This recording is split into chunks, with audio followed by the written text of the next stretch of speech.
WhatsApp class 12 welcome back to the channel. और organising का 2 video तो आपने देख ही लिया होगा। आज ये ऑर्गेनाइजिंग चैप्टर का लास्ट वीडियो है और आज मैं इस चैप्टर को कंप्लीट करने वाला हूँ। तो देखो, एक लास्ट टॉपिक और छोटा सा टॉपिक बच गया है, फॉर्मल एंड इनफॉर्मल ऑर्गेनाइजेशन। अब फॉर्मल और इनफॉर्मल ऑर्गेनाइजेशंस क्या होता है, उसमें भी सबसे पहले हम लोग बात कर रहे हैं फॉर्मल ऑर्गेनाइजेशन की। तो फॉर्मल ऑर्गेनाइजेशन को किस तरीके से डिफाइन करा जाएगा कि फॉर्मल ऑर्गेनाइजेशन एक ऐसा ऑर्गेनाइजेशन होगा जो इन सारे फीचर्स को मिला करके बनेगा। अब देखो, यहाँ पे हम लोग ऑर्गेनाइजिंग प्रोसेस की अगर बात करें तो ऑर्गेनाइजिंग प्रोसेस में सबसे पहले काम को प्रॉपर डिवाइड करा जाता है, फिर हर एक केस के लिए अलग अलग डिपार्टमेंट बनाए जाते हैं और उन डिपार्टमेंट्स में अलग अलग लोगों को ड्यूटी असाइन करा जाता है। तो वहां पे पूरे सिस्टम में 2 तरह का स्ट्रक्चर सामने निकल के आता है। और जब हम स्ट्रक्चर्स की बात करते हैं तो हमारे माइंड में केवल 2 आता है, फंक्शनल और डिविजनल। बट ये भी एक प्रकार का स्ट्रक्चर ही है। तो देखो, फॉर्मल ऑर्गेनाइजेशन स्ट्रक्चर से बनता है फॉर्मल ऑर्गेनाइजेशन स्ट्रक्चर और इनफॉर्मल ऑर्गेनाइजेशन से बनता है इनफॉर्मल ऑर्गेनाइजेशन स्ट्रक्चर। बट अभी आप उसको ध्यान में मत रखो, अभी फिलहाल ये समझना है कि फॉर्मल ऑर्गेनाइजेशन क्या होगा और इनफॉर्मल ऑर्गेनाइजेशन क्या होगा। तो अभी आपको मैंने बताया कि फॉर्मल ऑर्गेनाइजेशन एक ऐसा ऑर्गेनाइजेशन होगा जो इन सारे फीचर्स को मिला करके बनेगा। अब यहाँ पे सबसे पहले हम लोग बात करें तो क्या बोलता है फॉर्मल ऑर्गेनाइजेशन स्ट्रक्चर। सबसे पहले हम लोग नीचे से चलते हैं कि it results in a well defined superior subordinate relationship, यानी कि एक ऐसा स्ट्रक्चर जो एक सुपीरियर सबऑर्डिनेट रिलेशनशिप को अच्छे से डिफाइन करता है। यहाँ पे पता होता है एक सुपीरियर को कि मेरा एम्प्लॉय कौन है, यानी मेरा सबऑर्डिनेट कौन है, और एक एम्प्लॉय को भी क्लियरली पता होता है कि उसका सुपीरियर कौन है। तो यहाँ पे एक सुपीरियर सबऑर्डिनेट रिलेशनशिप अच्छे से डिफाइन करा जाता है। नेक्स्ट है हमारा it's creates a scalar chain of communication. यहाँ पे जो भी बातें होंगी, जो भी कम्युनिकेशन होगा, वो एक चेन में होगा कि फॉर एग्जांपल ए को कोई बात डी तक पहुंचाना है तो पहले ए बी को बताएगा, बी सी को बताएगा और सी डी को बताएगा। तो जो भी बातें होंगी एक चेन में होगी। यहाँ पे आपको कोई भी ग्रे पॉइंट नहीं मिलने वाला है। ग्रे पॉइंट का मतलब होता है कि कोई कहीं किसी से भी बात करेगा, ऐसा यहाँ नहीं हो सकता है। उसके बाद थर्ड है हमारा Each individual assigned a specific job। जितने भी यहाँ पे काम है उनका प्रॉपर डिवीजन किया गया है और हर एक एम्प्लॉय को एक स्पेसिफिक जॉब प्रोवाइड किया गया है। अब जब हर एक एम्प्लॉय को स्पेसिफिक जॉब प्रोवाइड किया है, काम को इतने प्रॉपर मैनर में डिवाइड किया है, तो यहाँ पे हमारा रिसोर्सेस वेस्ट नहीं होगा और कोई भी काम का डुप्लीकेशन नहीं होगा। उसके बाद नेक्स्ट है हमारा its purpose is achievement of organisational goal. अब जब काम को यहाँ पे इतने अच्छे से डिफाइन करा गया, सुपीरियर सबऑर्डिनेट रिलेशनशिप डेवलप करा गया, तो यहाँ पे कोई भी काम प्रॉपर मैनर में होगा। अब जब काम प्रॉपर मैनर में होगा तो ऑब्वियस है कि हमारा ऑर्गेनाइजेशनल गोल अचीव्ड हो जाएगा। उसके बाद created intentionally by the process of organising. अब जब हम लोग ऑर्गेनाइजिंग करते हैं तो यही चाहते हैं कि हमारा जो काम है वो प्रॉपर मैनर में हो। अब जब हमारा काम प्रॉपर मैनर में होगा तो हमारे ऑर्गेनाइजेशन का ग्रोथ ऑटोमेटिकली होगा। तो इट क्रिएट्स इंटेंशनली, आपको याद रखना है। अब हम लोग फॉर्मल ऑर्गेनाइजेशंस में देखते हैं कि क्या क्या एडवांटेज होते हैं और क्या क्या डिसएडवांटेज होते हैं। देखो, सबसे पहला एडवांटेज क्या है, सिस्टमैटिक मैनर। अब जब काम को इतने प्रॉपर तरीके से डिवाइड करा गया है, अलग अलग डिपार्टमेंट्स बनाए गए हैं, हर एक लोगों को एक स्पेसिफिक जॉब असाइन करा गया है, तो काम तो हमारा एक सिस्टम में होगा ही होगा।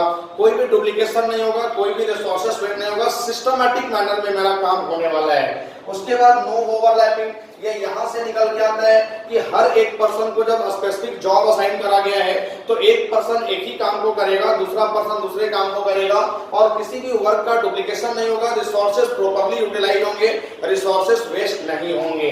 उसके बाद प्रॉपर कोऑर्डिनेशन। अब यहाँ पे जब काम इतने अच्छे से डिफाइन करा गया है, सब लोगों को एक स्पेसिफिक जॉब प्रोवाइड किया गया है, तो हर एक लोग एक कोऑर्डिनेशन के साथ एक के दूसरे को कोऑपरेट करते हुए काम को करेंगे, तो एक प्रॉपर कोऑर्डिनेशन भी देखने को मिल जाता है।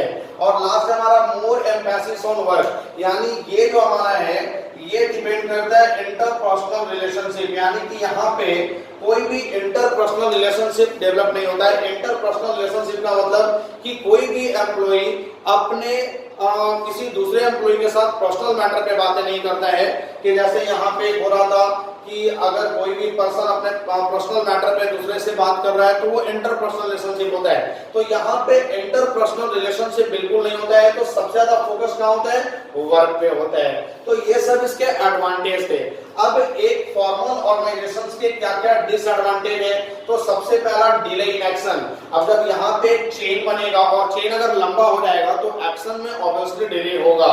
उसके बाद next, it ignore the social need. ये सोशल नीड्स को इग्नोर करता है। सोशल नीड्स का मतलब कि अगर एक ऑर्गेनाइजेशन में 10 एम्प्लॉय काम कर रहे हैं तो उस केस में 10 एम्प्लॉय आपस में कुछ ना कुछ बात करेंगे पर्सनल मैटर पे। तो यहाँ पे सोशल नीड्स को बिल्कुल इग्नोर कराता है।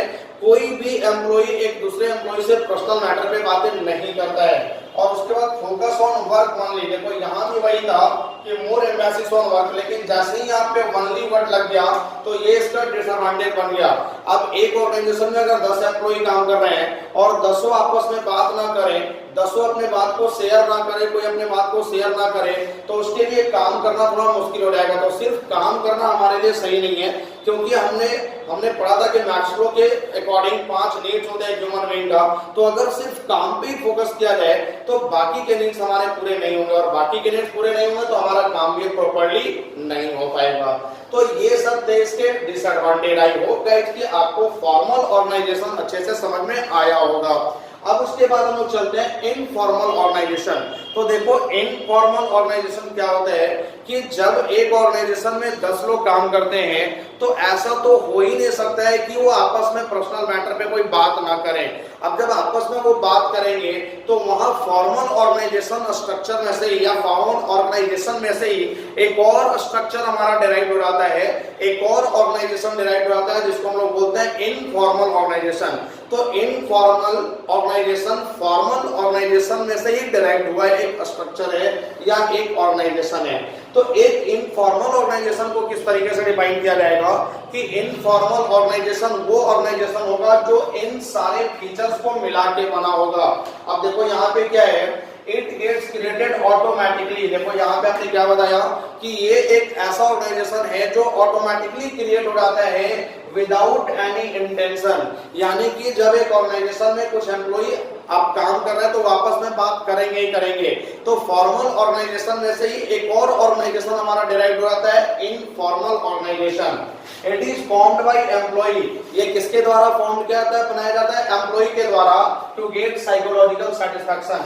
अब देखो ऐसा तो हो ही नहीं सकता है कि जहां पे एम्प्लॉई काम कर रहे होंगे आपस में बात ना करें, क्योंकि अगर वो आपस में बात ना करेंगे तो उनको मेंटल सेटिस्फैक्शन मिलने ही वाला नहीं है।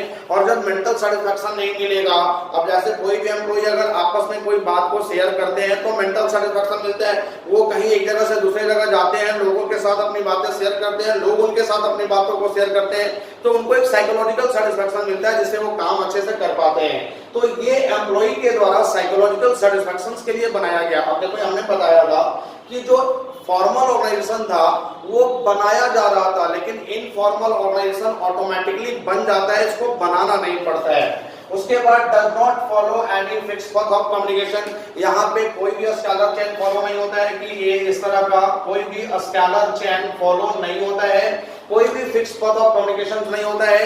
यानी यहाँ पे अगर कोई किसी से कभी भी बात करना चाहे कि ए सी से बात करना चाहे, ए डी से बात करना चाहे, डी बी से बात करना चाहे, सी ए से बात करना चाहे, कोई कहीं किसी से भी बात कर सकता है।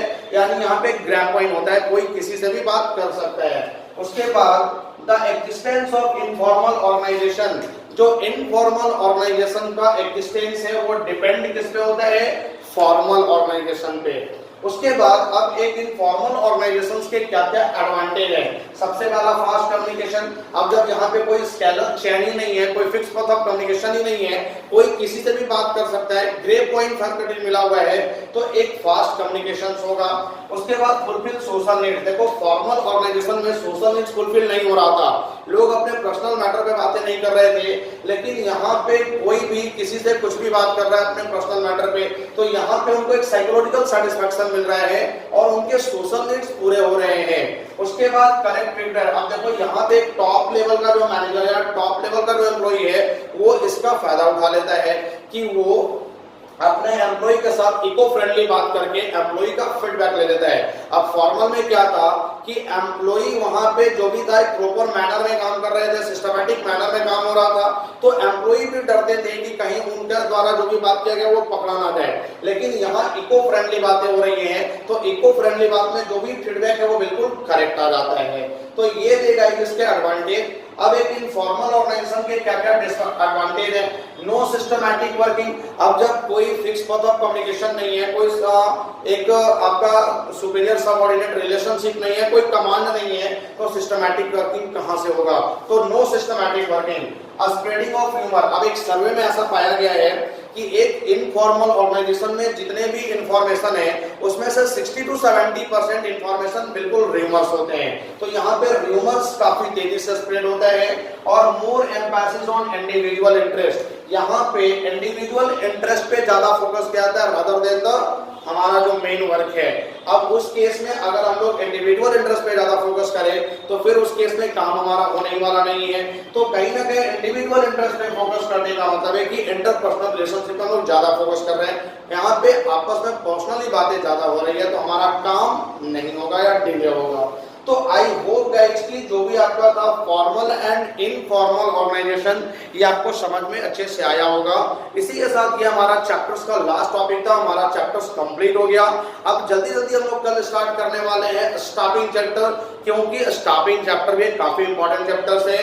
तो अब हम लोग कल स्टार्ट करेंगे चैप्टर नंबर 6 यानी स्टाफिंग। तब तक आप इसके नोट्स बनाओ और प्रॉपर आप इसका एक बार स्टडी एनसीईआरटी से भी करो, वहां से भी कुछ लैंग्वेज आपको सीखने को मिलेंगे। तो आप इसका नोट्स बनाओ और वीडियो पे बने रहने के लिए वीडियो को लाइक और शेयर करते रहो। अगर आप चैनल पे फर्स्ट टाइम आए हो तो चैनल को सब्सक्राइब जरूर कर लेना। Thank you.